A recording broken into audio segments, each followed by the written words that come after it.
Future perfect tense.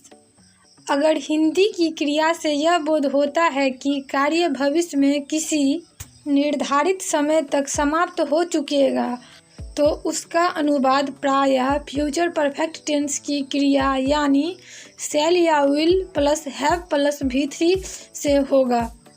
Hindi की ऐसी क्रियाओं के अंत में प्रायः चुकूंगा या चुकेंगे या चुकेगा या चुका रहेगा या चुका रहेगी रहता है। जैसे मैं खेल चुकूंगा, आई शैल हैव प्लेड।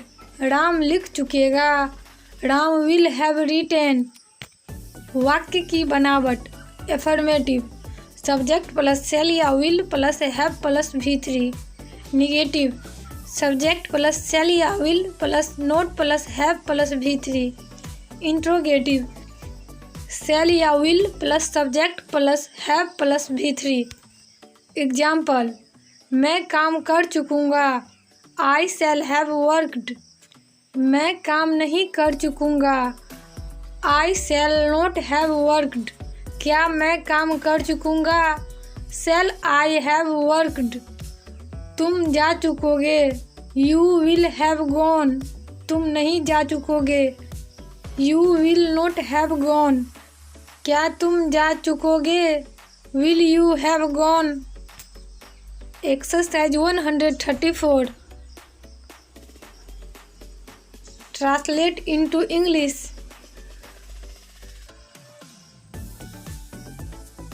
मैं खा चुकूंगा, आई शैल हैव ईटेन। मैं पढ़ चुकूंगा, आई शैल हैव रीड।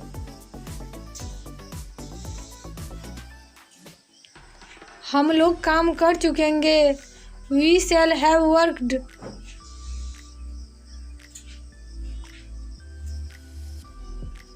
हम लोग गा चुकेंगे, वी शैल हैव संग।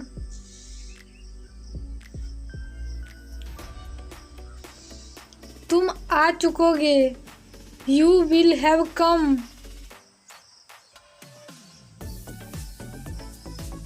आप लिख चुकेंगे, यू विल हैव रिटेन। वह गा चुकेगी, शी विल हैव संग।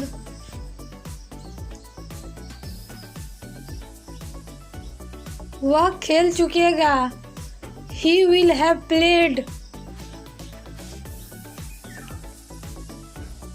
लता आ चुकेगी, लता विल हैव कम।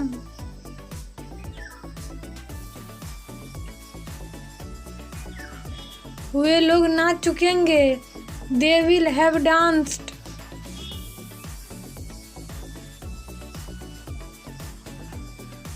शिक्षक पढ़ा चुकेंगे, the teacher will be taut.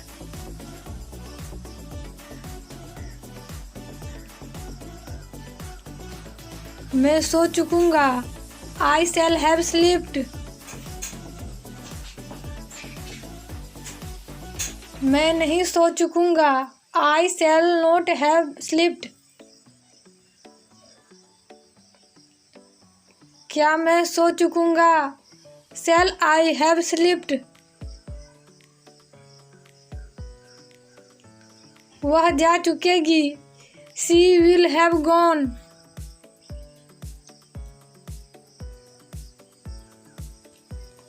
वो नहीं जा चुकेगी, she will not have gone.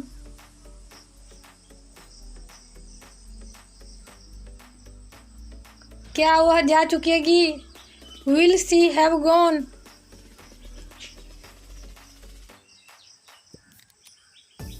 लड़के पढ़ चुकेंगे, the boys will have read.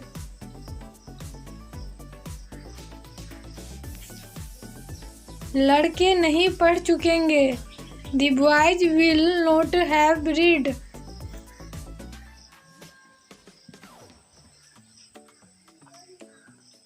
क्या लड़के पढ़ चुकेंगे, will the boys have read.